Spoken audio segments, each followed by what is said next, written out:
Hello guys, welcome back to my YouTube channel job journal. तो कैसे हैं आप सब। तो चलो चालू करते हैं न्यू जॉब वैकेंसी के साथ।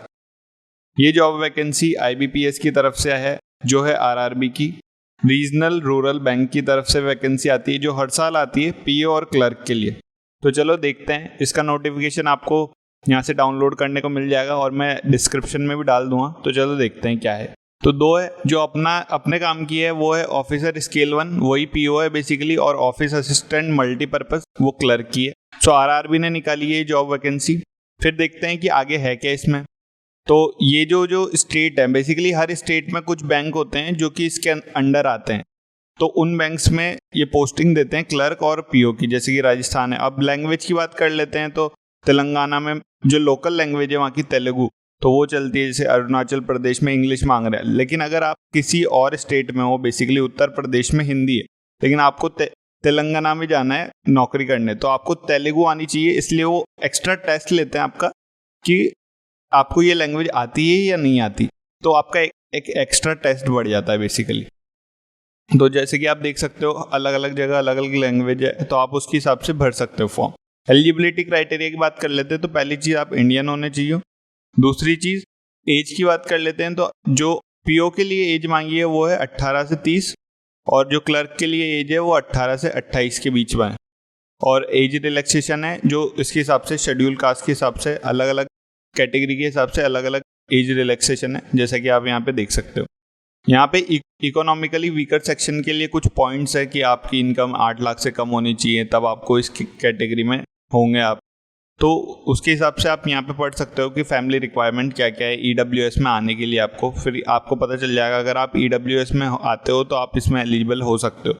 बेसिकली यहाँ पे बात कर लेते हैं कि एजुकेशन क्वालिफिकेशन की और एक्सपीरियंस की बात करते हैं। तो जो है वो बैचलर डिग्री किसी भी ब्रांच में चलेगी। बैचलर डिग्री आपके पास होनी चाहिए, लोकल लैंग्वेज आपको आनी चाहिए, और जो नॉलेज ऑफ कंप्यूटर है वो बेसिक नॉलेज पूछते हैं ये बेसिकली, वो भी मेंस में पूछेंगे। पीओ में भी सेम चीज़, आपके पास बैचलर डिग्री होनी चाहिए और कंप्यूटर की थोड़ी बहुत नॉलेज होनी चाहिए, और लोकल लैंग्वेज की भी नॉलेज आपको चाहिए। उसके बाद बात करते हैं कि आप बोलोगे कि फाइनल ईयर एलिजिबल है या नहीं है। ये बोल रहे हैं कि जिनका भी रिजल्ट डिक्लेयर हुआ हो 28 जून 2021 से पहले, वो लोग जितने भी है, और प्रॉपर डॉक्यूमेंटेशन फ्रॉम बोर्ड और यूनिवर्सिटी से आपको मिल जाए तो आप एलिजिबल हो। अगर इससे पहले आपका रिजल्ट आ जाए या फिर आपके प्रॉपर डॉक्यूमेंटेशन रेडी हो तो आप एलिजिबल हो इसके लिए, इसके एग्जाम में बैठने के लिए। फिर बात करते हैं फीस स्ट्रक्चर की बात कर लेते हैं। तो जो SC ST PWD की बात करें तो उनके लिए 175 रुपीज़ है, और अदर्स जितने भी बच्चे उनके लिए 850 रुपीज़ है। ये दोनों के लिए, क्लर्क और पीओ के लिए सेम। एग्जाम पैटर्न की बात कर ले, प्रीलिम्स में 40 क्वेश्चन आते हैं, टोटल 80 क्वेश्चन होते हैं, 80 मार्क्स का पेपर होता है, 45 मिनट्स में आपको करने रहते हैं।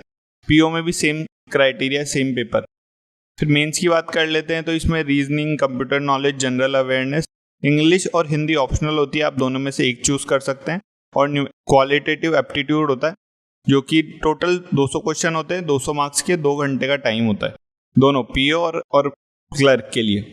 फिर कुछ इंपॉर्टेंट डेट्स की बात कर लेते हैं। तो ऑनलाइन रजिस्ट्रेशन इसका ओपन हो चुका है आज से, 8 जून 2021 से 28 जून 2021 तक है।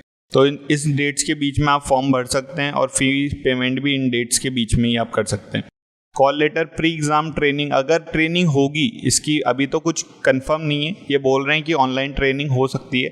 तो ये सिचुएशन पे डिपेंड करती है। अगर सिचुएशन ठीक रही तो आपकी प्री एग्जाम ट्रेनिंग हो सकती है। Download call letters for pre exam training, वो है 9/7/2021। उससे पहले आपको पता चल जाएगा कि होगी या नहीं होगी। फिर बात करते हैं कि एग्जाम डेट कुछ कंफर्म नहीं है। बेसिकली उन्होंने कहा है कि अगस्त, सितंबर, अक्टूबर तक ये तीनों प्रोसेस जो भी है, जो प्रीलिम्स है और मेंस है और इंटरव्यू सेक्शन है, वो खत्म हो जाएगा, और आपको अलॉटमेंट हो जाएगी। जनवरी तक आपकी जॉब लग जाएगी इसमें, क्योंकि इसमें ज़्यादा इंटरव्यू के कॉल लेटर के अक्टूबर और नवंबर दिखा रखी है, तो उस टाइम पे ये सारी प्रोसेस खत्म हो जाती है। फिर बात कर लेते हैं कि स्टेट वाइज कितनी कितनी वैकेंसी है। तो सब स्टेट में अलग अलग, जिस बैंक में सब में अलग अलग वैकेंसी है। तो जैसे कि आप देख सकते हैं कुछ जगह एनआर लिखा हुआ है। एनआर का मतलब ये है कि अभी वहां से कुछ सीटें भेजी नहीं गई है उस बैंक के थ्रू, उन्होंने बताया नहीं कि कितनी सीट खाली है, तो ये सीट बाद में भरी जाती है बेसिकली। और वहाँ से भी आपको रिक्रूटमेंट, मतलब ये सीट यहाँ पे कुछ खाली नहीं है, बेसिकली सब चीज सीट सब अलॉट करते हैं सीट, और वो बैंक भेजता है। तो इस बैंक ने अभी तक भेजी नहीं है कितनी सीटें यहाँ पे खाली है, तो वो बाद में पता चल जाएगा।